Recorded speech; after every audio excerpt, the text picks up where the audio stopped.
ചൂരയാണ് കറി വെക്കാനുള്ളത്. ചൂര മീൻ നമ്മൾ പീസായിട്ട് കട്ട് ചെയ്തിട്ടുണ്ട്. കട്ട് ചെയ്ത് കഴുകി വൃത്തിയാക്കി വെച്ചേക്കുവാണ്. ഇത് വറുക്കാനായിട്ട് ചട്ടി അടുപ്പത്തേക്ക് വെച്ചിട്ടുണ്ട്. കടുകിട്ട് വെച്ചിട്ടുണ്ട്. കടുകിട്ട് പൊട്ടിച്ചിട്ടുണ്ട്. ഇനി നമുക്ക് അതിനകത്തേക്ക് കറിവേപ്പില ഇട്ട് കൊടുക്കാം. കറിവേപ്പില ഇട്ട് കൊടുത്ത് ഇനി ഇതിനകത്ത് ചെറിയ ഉള്ളി, ഇഞ്ചി, വെളുത്തുള്ളി, പച്ചമുളക് ഇത്രയും ഇട്ട് നമ്മൾ നന്നായിട്ട് കല്ലിൽ ചതച്ചെടുത്തിട്ടാണ്. ഒരുപാട് ചതഞ്ഞിട്ടില്ല, ചെറുതായിട്ടൊന്ന് ചതച്ചെടുത്താണ്. ഇത് നമുക്കിനി ഇതിലേക്കിട്ട് നന്നായിട്ടൊന്ന് വഴറ്റിയെടുക്കണം. കുറച്ച് ഉപ്പൂടെ ഇട്ട് കൊടുക്കുക, എന്നാലേ നമുക്ക് പെട്ടെന്ന് ഇതൊന്ന് വാടിക്കിട്ടും. പിന്നെ നന്നായിട്ട് ഇളക്കി കൊടുക്കാം.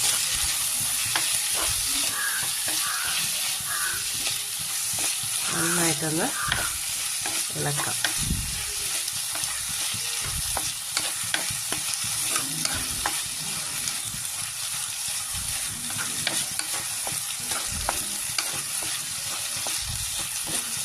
ചെറിയ ഉള്ളിയാണ് വേണ്ടത്, സവാളയല്ല, ചെറിയ ഉള്ളി, ഇഞ്ചി, വെളുത്തുള്ളി, പച്ചമുളക്, കറിവേപ്പില ഇത്രയും ഇട്ടാണ് നമ്മൾ നന്നായിട്ട് ഇതിൽ നിന്ന് വഴറ്റിയെടുക്കുന്നത്.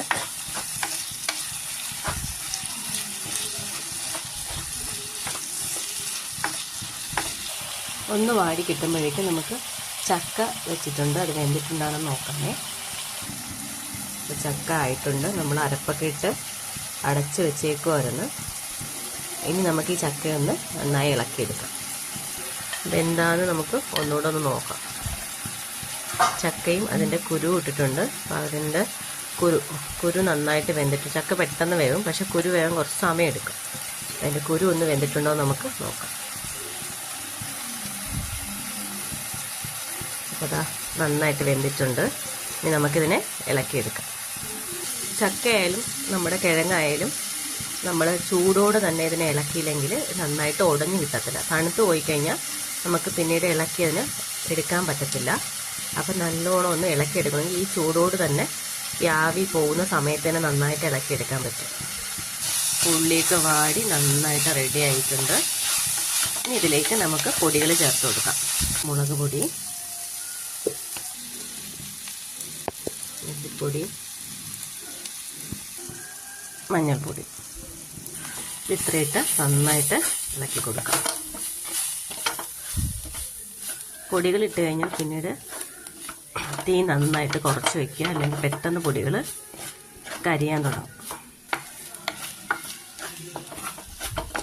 ഇത് നന്നായിട്ട് മൂത്ത് കിട്ടിയിട്ടുണ്ട്. ഇനി നമുക്കിതിലേക്ക് നേരത്തെ തന്നെ കുതിർത്ത് വെച്ചേക്കുന്ന പുളിവെള്ളം ഒഴിച്ചു കൊടുക്കാം. വെള്ളത്തിട്ട് കുതിർത്ത പുളിയാണ്, അത് വെള്ളം ഒഴിച്ചു.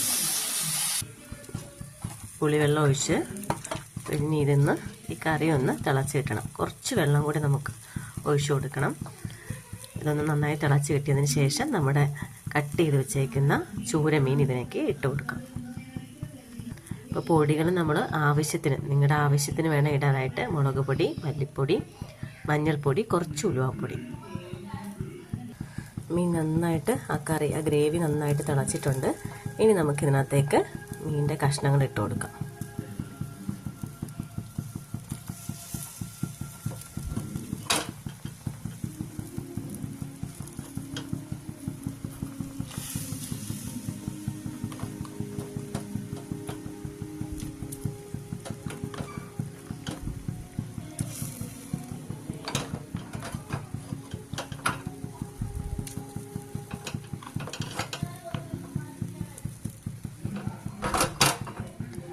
ഇനി നമുക്ക് നന്നായിട്ടൊന്ന് അടച്ച് വെച്ച് വേവിക്കാം. കുറച്ച് നേരം വെന്താൽ മതി. നന്നായിട്ടൊന്ന് അടച്ച് വെച്ച് വേവിക്കാം.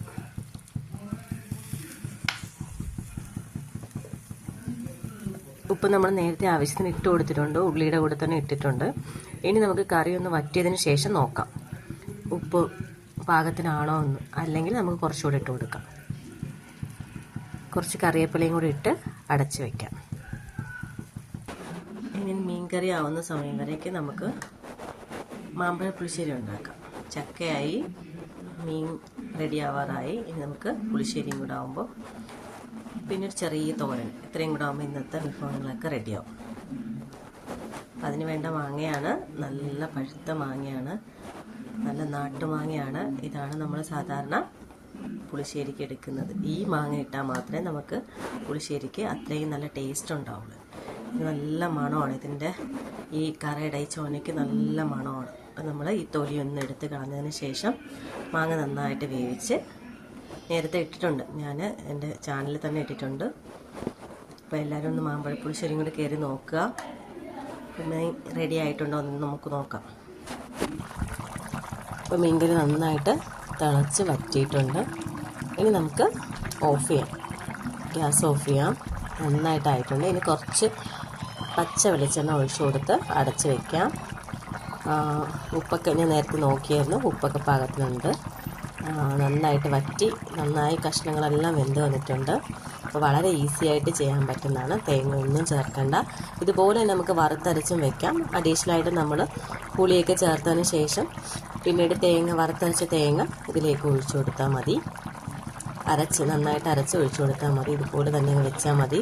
ഇപ്പം നമുക്ക് തേങ്ങ അരച്ചില്ലെങ്കിൽ നന്നായിട്ടത് ചൂര റെഡി ആയിട്ടുണ്ട്, നല്ല മണം വരുന്നുണ്ട്. അപ്പോൾ എല്ലാവരും ഒന്ന് ചെയ്യുക, വളരെ ഈസി ആയിട്ട് നമുക്ക് ചെയ്യാൻ പറ്റും. രാവിലെയൊക്കെ പെട്ടെന്ന് പോകുന്നിടത്ത് പെട്ടെന്ന് ചെയ്യാനൊക്കെ പറ്റുന്ന ഒരു കറിയാണ്. എല്ലാവരും ഒന്ന് ട്രൈ ചെയ്ത് നോക്കാം, നല്ല ടേസ്റ്റായിട്ട് കിട്ടുകയും ചെയ്യും. അപ്പോൾ ചാനലൊന്ന് സബ്സ്ക്രൈബ് ചെയ്യുക, ലൈക്ക് ചെയ്യുക, എല്ലാവരും ഒന്ന് സപ്പോർട്ട് ചെയ്യുക.